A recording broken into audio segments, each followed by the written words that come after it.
Olá pessoal, tudo bem?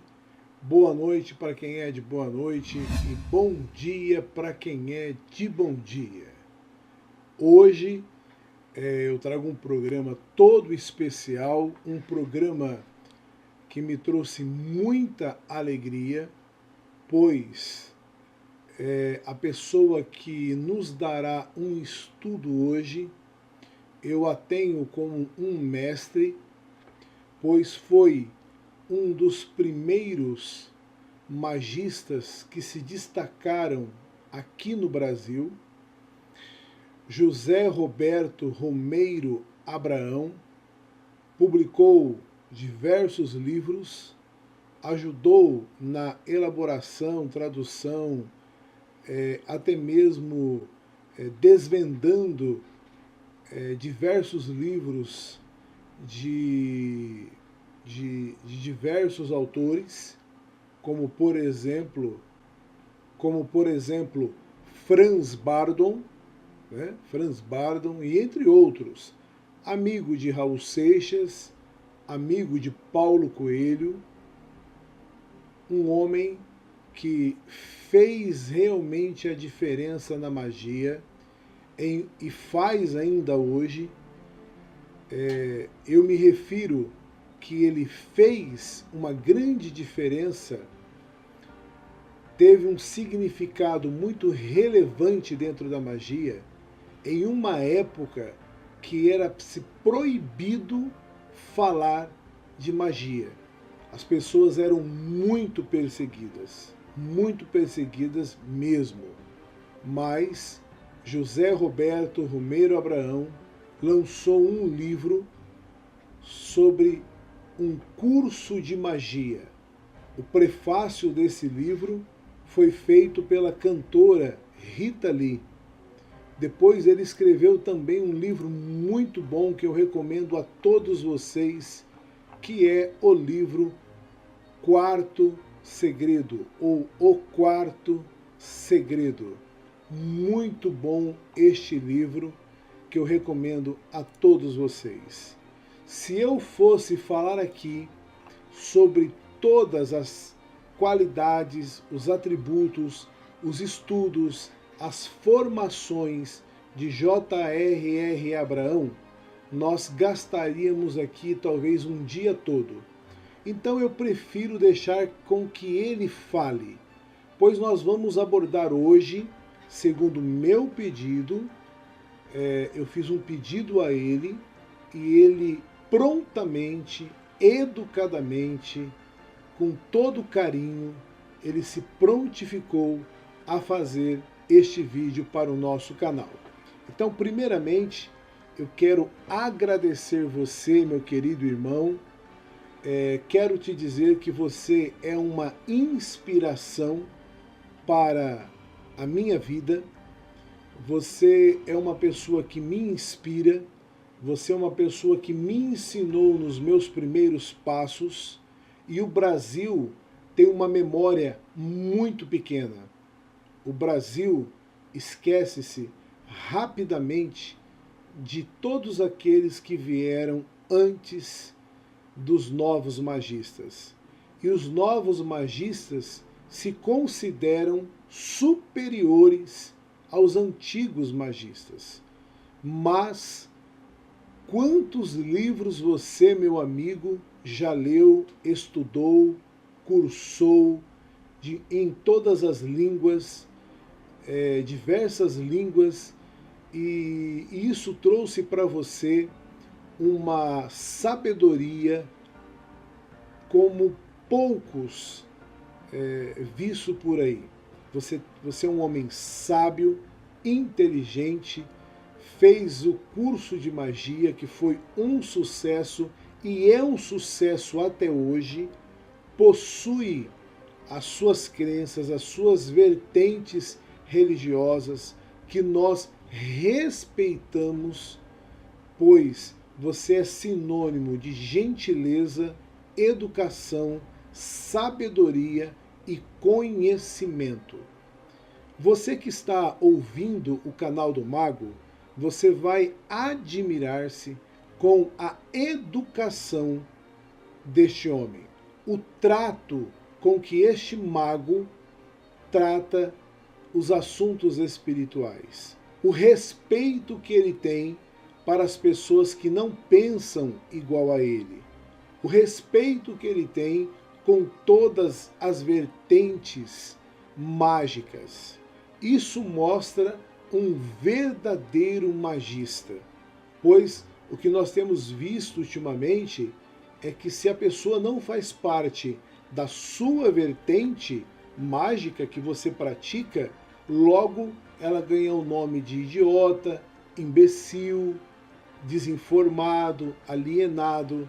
E o nosso querido irmão e mago Abraão, pela sua sabedoria, pelo seu know-how, ele nos mostra o que significa a palavra maturidade.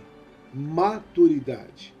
Aprendo muito com você, amo conversar com você, longas conversas, de horas às vezes até, aprendo muito contigo, sou um eterno aprendiz e sou grato a você, primeiramente pelo vídeo que você aceitou gravar no nosso canal e segundo, por toda a contribuição que você deu dentro da magia e continua dando dentro do ocultismo. Muito obrigado, pois eu tenho certeza que não foi fácil chegar até aqui. Obrigado pela sua valentia, obrigado pela sua sabedoria, obrigado pelos seus estudos compartilhados e os seus livros são excelentes. Da minha parte e da parte de milhares de pessoas desse Brasil e até fora dele, você tem o respeito como um dos maiores magistas do Brasil e até mesmo do mundo. Hoje, o nosso querido magista Abraão vai tratar de 3 assuntos especiais. E eu gostaria que você ouvisse até o final toda a palestra, que dura cerca de 20 minutos, um pouco mais de 20 minutos, e tenha certeza que você vai aprender, você vai crescer espiritualmente com um mestre de verdade, uma pessoa que ensina magia muito antes de muitas pessoas aí, olha, nem tinham nascido. O nosso querido irmão J.R.R. Abraão já estava ensinando ocultismo. Então nós temos uma dívida de honra com você, nós temos que honrá-lo, porque você dignifica o ocultismo. Hoje ele vai falar sobre um assunto muito interessante. Por que os ocultistas, os mais famosos, desde Crowley, Papy, John Fortune, Odion Fortune, Samuel Liddell, porque todos eles falam de Deus? Onde que entra Deus no ocultismo? Pois existe um Deus hoje em dia, nesse século que nós estamos vivendo, que ele foi banalizado pelas igrejas neopentecostais. E, infelizmente, não é este Deus que os ocultistas falavam. Hoje, o nosso mestre Abraão vai nos explicar por que os ocultistas falavam de Deus, tá? Até mesmo para você perceber que dentro do ocultismo, o diabólico, o satânico, muitas vezes é mal interpretado, pois diversos autores falam deste caminho de luz, desse conhecimento do Criador, e também ele irá tratar outros 2 temas muito importantes. E eu gostaria que você não saísse daí, principalmente também sobre uma nova onda que existe no momento, onde ocultistas se declaram ateus, talvez por não conhecer o significado da palavra. Mas eu vou deixar agora o meu irmão Abraão explicar para você o que significa todas essas perguntas e ele vai tirar muitas das suas dúvidas. Eu peço que você dê um joinha, eu peço que você compartilhe no Twitter, compartilhe no Instagram, compartilhe nas comunidades do Facebook, compartilhe no Facebook, no seu Facebook, você pode enviar para mais 99 pessoas, pois esse homem tem muita coisa para nos ensinar. Então, se você quer uma aula grátis, uma aula onde você vai aprender muita coisa, esta é a aula.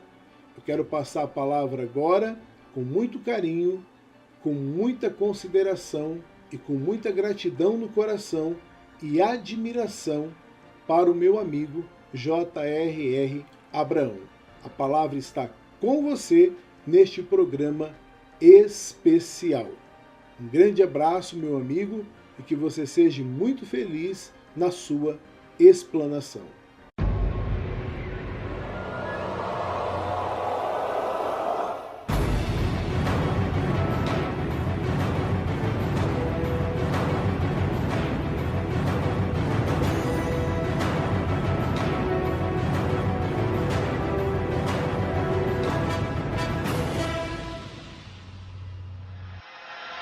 Prazer para mim estar aqui nesse seu canal tão prestigioso, tão importante no cenário do ocultismo brasileiro. Eu sou J.R.R. Abraão, conhecido também como Carpinteiro do Universo, por conta de ter sido homenageado com a música homônima por meu saudoso amigo e parceiro Raul Seixas. Então eu aceitei seu convite com muita satisfação, é muita honra para mim estar aqui agora, podendo dar um depoimento a respeito do meu ponto de vista com relação aos ocultistas que falam sobre Deus e também dos ocultistas que se consideram ateus. Conforme você deve ter percebido, e todo esse maravilhoso público que te acompanha, eu estava fazendo minha leitura diária da Bíblia. Eu não me constranjo em identificar-me como católico. Afinal, eu sou um sacerdote católico. Eu sou bispo de uma das vertentes da Igreja Católica. Eu fui sagrado bispo dentro da Igreja Vétero-Católica, pois quando se fala católica, automaticamente os leigos pensam em Igreja Católica Apostólica Romana, a Igreja de Pedro. Porém, a Vétero-Católica é uma antiga dissidência da Igreja Católica Apostólica Romana.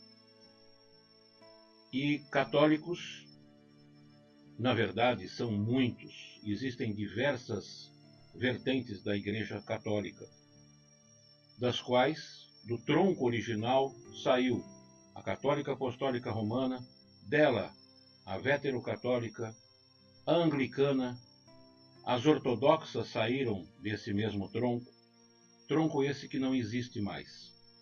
Cada um tem seu caminho. Falando a meu respeito, por exemplo, eu abraço a religião católica, abraço a Bíblia católica, a egrégora católica, sem contudo concordar com uma série de dogmas que considero ultrapassados e principalmente que não têm nenhum fundamento espiritual. Esse é meu ponto de vista. Eu falo a respeito do celibato dos sacerdotes, a respeito da ordenação apenas de homens como sacerdotes e outras coisas que não vêm ao caso. Considero sim que é importante que um ocultista tenha uma religião. Não importa qual religião. É importante que ele tenha um vínculo com alguma egrégora religiosa. Ainda que seja somente para garantir quando ele deixar a vida física, quando ele morrer, ele não encontrar-se num caos que é o plano astral. Portanto, ele vai chegar num local relativamente conhecido, que é o que a sua religião prega. Claro que existem algumas religiões, algumas vertentes que têm uma pregação por demais infantil e fantasiosa, mas não cabe a mim falar mal do caminho de ninguém. Eu penso que é importante que nós tenhamos um vínculo com uma egrégora religiosa e tenhamos uma ligação, um contato com Deus. Claro que hermetistas, como o caminho que eu tomei há décadas, ser um hermetista, muita gente sabe que eu aprecio o trabalho de Franz Bardon, inclusive foi quem prefaciei a única obra de autoria de Franz Bardon traduzida para o português, Magia Prática. Bardon deixa bem claro na parte teórica de seu livro que o princípio do Akasha é o que as religiões chamam de Deus. As versões antropomórficas da divindade são criações das religiões. A palavra de Deus é perene.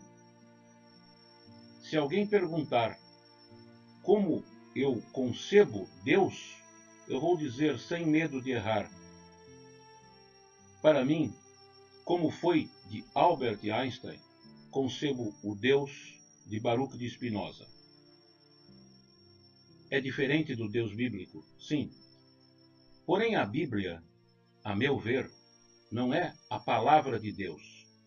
É sim a palavra dos homens que seguiam a Deus, que procuravam atendê-lo.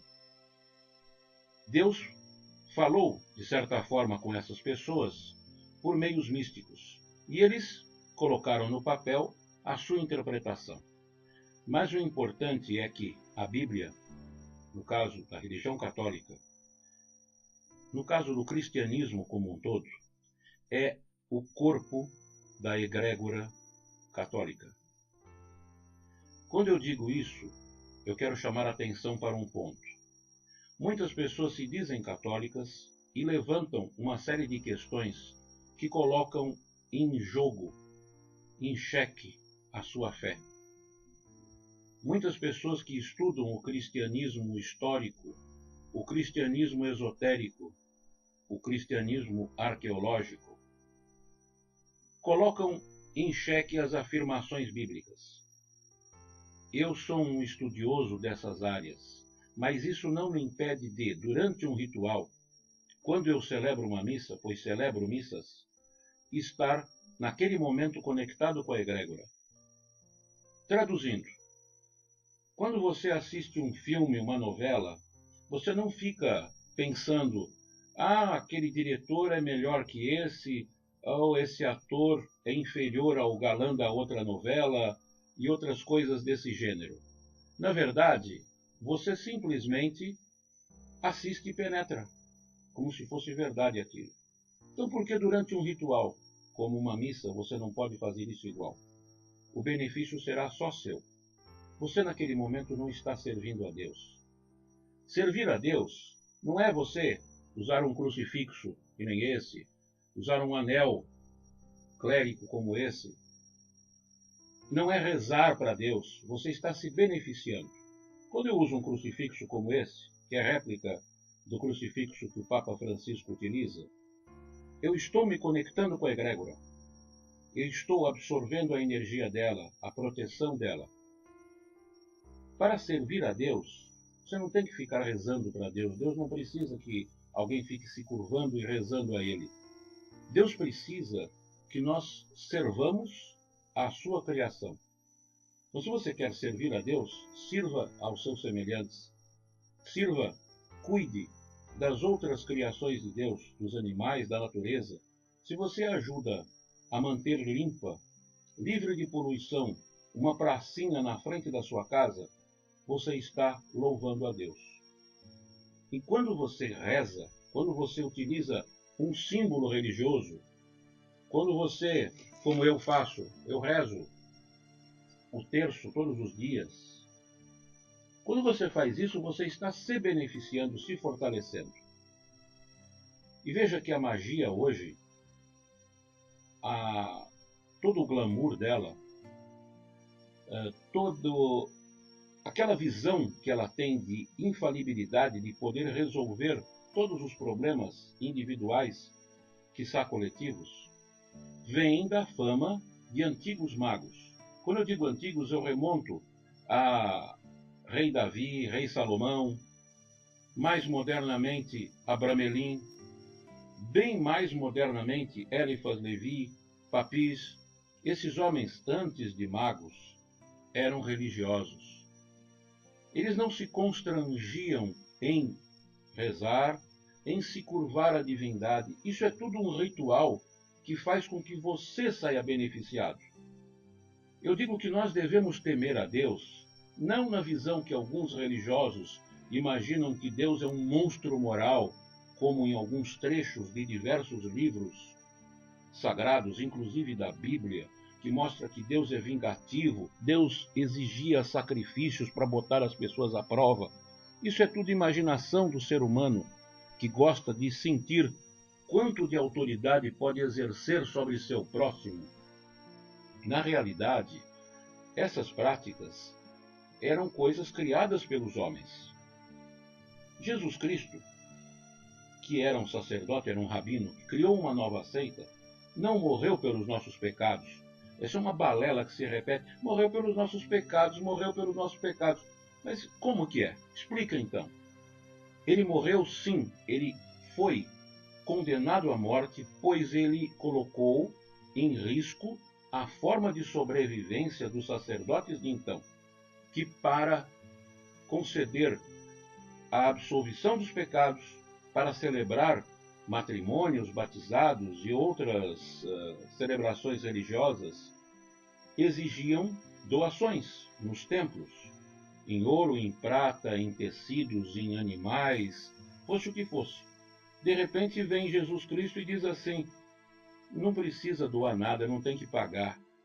Deus perdoa os pecados, Deus é amor. O que mais ofende a Deus é a avareza, é a avidez pelo que é do outro, é a ganância. E aí, poxa, esse cara vai acabar com a gente. Ele disse, para ser absolvido do seu pecado, para ser perdoado, basta você perdoar o outro que pecou contra você. E Deus te absolve. Veja, toda aquela coisa que existe em torno, até hoje, muitas religiões, muitas seitas, condenam brutalmente uma série de situações e colocam uma série de pecados que não existem. Pecado original. A criança nasce fruto de um pecado, já nasce pecadora. Isso é para tomar dinheiro das pessoas que têm que pagar para batizar a criança. Esse é o lado feio da religião. Mas independente do lado feio da religião, a Santa Inquisição, as perseguições, as cruzadas, guerras religiosas, essas coisas todas, como dizia Napoleão Bonaparte, uma guerra religiosa é quando crianças grandes se matam para provar que o Deus de uma é mais poderoso que o Deus da outra, quando na verdade só existe um Deus para todos os seres humanos. Então, essas coisas todas são o lado feio da religião, das religiões. Mas independente disso, nós temos que nos apegar no lado bom, positivo e conseguir nos conectar com Deus através desses filtros, desses prismas que são as religiões, as práticas religiosas, litúrgicas, os rituais. E então você vai se encontrar melhor e vai ter uma proteção especial da própria egrégora. No caso da egrégora católica, são mais de 2 bilhões e 500 milhões de habitantes que são mais ou menos católicos, desde os católicos fervorosos praticantes até os católicos sociais, até católicos diferentes como eu, como você está vendo agora. Veja a Goécia, que é um assunto onde você, meu querido amigo Mago Anael, é um grande mestre, um dos maiores conhecedores em todo o mundo. Na Goécia, a postura, resumidamente, é bem medieval, aonde eu me coloco no centro de um círculo mágico e eu me convenço de ser a imagem e semelhança do Criador, de Deus, eu digo para mim mesmo e para todo o universo, para quem quiser ouvir, que eu sou imagem e semelhança de Deus. Eu, no centro deste círculo mágico, represento Deus no centro do universo. Acima de mim, só o Criador. Todas as outras criaturas estão abaixo de mim. Então, ajoelhem-se perante mim e me obedeçam. É uma postura de positividade mental. Isso faz parte de toda a estrutura mágica, pois religião é uma coisa mágica. Magia depende da força do pensamento, do convencimento individual, de você ter certeza de que vai conseguir aquilo. É a fé. A fé é essa certeza. Agora, falando sobre algumas correntes moderninhas de pessoas que dizem que são magos e são ateus. Tudo bem, é o caminho deles. O fracasso será deles. Eu não vou me intrometer no fracasso dos outros. Para mim só interessa o sucesso. A questão é assim, talvez eles não compreendam o significado real da palavra ateu. Talvez eles estejam querendo dizer que eles não aceitam religião, que eles não querem se curvar a Deus. Na verdade, isso é uma besteira, porque quando eu disse que devemos temer a Deus, não aquele Deus monstruoso, diz, olha, não vire para trás que vai virar estátua de sal. Virou, pá, estátua de sal. Isso não existe. Esse Deus monstruoso, um Deus homofóbico que escolhe quem pode amar quem, um Deus que era a favor da escravatura, que pelo tom da pele escolhia quem podia ser dono de quem. Esse Deus não existe, isso é criação dos homens. O Deus da Santa Inquisição, que tantas pessoas ricas foram mortas para que a Igreja Católica Apostólica Romana enriquecesse. Esse não é o meu Deus. O Deus para quem eu rezo não é nada disso. É amor. É a origem de tudo. De tudo que é bom, mas também de tudo que é ruim. Deus criou o bem e o mal no coração dos homens. Até o diabo foi Deus quem criou. E detalhe, Deus não é um lutador de MMA que criou um inimigo para ele lutar. O diabo não é um inimigo de Deus. Não houve essa coisa de queda dos anjos. Isso foi uma tomada de consciência. E então, o diabo, ou como queira chamar essa entidade, que não é somente uma força cega da natureza, mas é uma entidade real, está no seu papel. Como todas as entidades que existem, a de mais luz e a de mais treva, estão nos seus papéis que foram projetados pelo Criador. Como engrenagens de um relógio, não pode faltar nenhuma. Cada um está em seu papel. Porém, somente Deus e nós, seres humanos, e os djinns, criados antes de nós, os gênios do fogo, temos livre-arbítrio. As outras criaturas todas estão presas a uma grande engrenagem. Veja, elas têm inteligência. Elas não são forças da natureza sem controle. Elas têm personalidade. Mas elas devem ser comandadas por nós. Para bom entendedor, meia palavra basta. Voltando ao assunto das pessoas que se dizem ateus e magos ou ocultistas. É impossível. Porque a magia é algo que depende de fé. Fé é uma palavra ligada à religião. Vamos deixar bem claro, fé é você e Deus. Religião é uma ideologia, igreja é um negócio. Não estou dizendo que é um caça-níquel, como algumas são. Pois eu fundei uma igreja, a minha igreja não é um caça-níquel. Mas é um negócio, tem que ter alguém para limpar o chão, tem que ter alguém para pagar as contas, tem que ter dinheiro de algum lugar, senão não existe. Ainda que a minha igreja hoje só exista na internet, custa mantê-la no ar, custa manter um site, custa a conexão. Então a igreja é um negócio. Isso não é um termo pejorativo. Religião é ideologia. Cada um escolhe a sua, seja política, seja religião espiritual, a questão individual. Fé é algo que vem de dentro de você. A palavra céu em português, é muito equivocada em termos místicos, mágicos, religiosos, porque céu é aquele lugar em cima da gente cheio de nuvens. O mais correto seria dizer o paraíso. Mas o paraíso não é fora de nós, é dentro. A ascensão para o paraíso é uma ascensão para dentro. É o encontro do eu com o eu sou. Enquanto que o inferno não é um lugar, é lugar algum. É destacar-se do Criador, afastar-se do Criador, até caminhar sozinho. Veja, alguém pode ser religioso, pode ser católico como eu, e trabalhar com entidades espirituais, de luz e de sombra. Todos têm as suas funções. Não há nada de equivocado nisso. Porém, quem tem olho de porco em tudo só vê lama.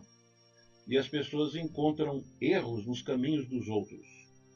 Eu digo que eu sou bom em encontrar erros, em encontrar pecados e encontrar o culpado por tudo de ruim que acontece na minha vida. É sempre aquele cara no espelho. Então, quando você for apontar outra pessoa e responsabilizá-la pelas coisas ruins que acontecem na sua vida, quando você for apontar os pecados de outra pessoa, os erros dela, sem fornecer as soluções, pense duas vezes e aponte para você mesmo. Porque, na verdade, se nós formos analisar as obras religiosas, todas têm por finalidade elevar a mente e o espírito do ser humano a um patamar mágico. Somente que magia é para uns poucos, para os insiders, para os de dentro, para os que querem conhecer e compreender Deus. Já para as massas, as religiões são suficientes. Isso não é nada negativo, isso é uma realidade. Da mesma maneira que em qualquer profissão, muito menos pessoas querem se tornar médicos do que vão procurar um tratamento médico. Da mesma maneira, muito mais pessoas buscam um contato superficial com Deus, através de uma religião, de frequentar um templo, de rezar sem se aprofundar, e muito menos pessoas buscam o caminho da magia. Eu acho que é mais ou menos essa é a minha visão. Não é uma visão muito tradicional, eu sei disso, mas eu nunca me preocupei em trilhar por caminhos antes trilhados. Eu tenho um grande respeito por todas as pessoas que professam todos os caminhos místicos, mágicos e religiosos, e também pelas pessoas que não buscam esses caminhos. Porque no final das contas, nós iremos encontrar nosso destino. E o nosso lugar na eternidade será aquele que nós estamos plantando hoje. O que se planta hoje se colhe amanhã. É isso. Muito obrigado pela oportunidade, mais uma vez, Mago Anael. Desejo a você todo o sucesso e boa sorte do mundo e todas as bênçãos de Deus sobre esse público seu maravilhoso. Me permita, então, como sacerdote católico, como bispo que sou, abençoar a todos que estão assistindo esse vídeo. Em nome do Pai, do Filho e do Espírito Santo.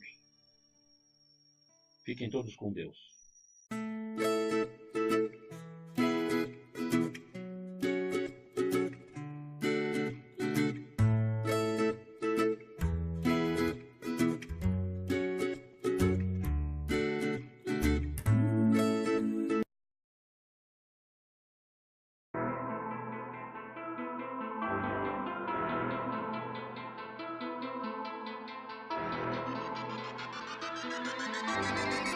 Vamos todos juntos em busca da verdade, estudando vários mistérios da humanidade. Todo respeito a toda a espiritualidade. Sabedoria não se alcança sem a humildade. Ninguém pode ficar em pé pra ensinar se não sentar pra aprender. Aqui é mais que um canal do YouTube, é escola do saber. Conhecimento também é poder. Se tem dúvida, pergunte, o mago responde a você. Aqui é o canal do mago. Todos são bem-vindos, todos são bem-vindos, todos são bem-vindos. Umbandistas e espíritas, todos são bem-vindos, todos são bem-vindos, todos são bem-vindos. Evangélicos católicos, todos são bem-vindos, todos são bem-vindos, todos são bem-vindos. Ateus e agnósticos, todos são bem-vindos, todos são bem-vindos, aqui todos são bem-vindos. A ignorância cega, conhecimento cura, então se desapega da sua baixa cultura. Abra sua mente para ampliar a visão. Nossa missão é compartilhar informação. Ou boa noite pra quem é de boa noite. Ou bom dia pra quem é de bom dia. Independente daquilo que você crê, Mago Anael te dá as boas-vindas. Aqui é o canal do Mago. Todos são bem-vindos, todos são bem-vindos, todos são bem-vindos. Umbandistas e espíritas, todos são bem-vindos, todos são bem-vindos, todos são bem-vindos. Evangélicos católicos, todos são bem-vindos, todos são bem-vindos, todos são bem-vindos. Ateus e agnósticos, todos são bem-vindos, todos são bem-vindos, aqui todos são bem-vindos.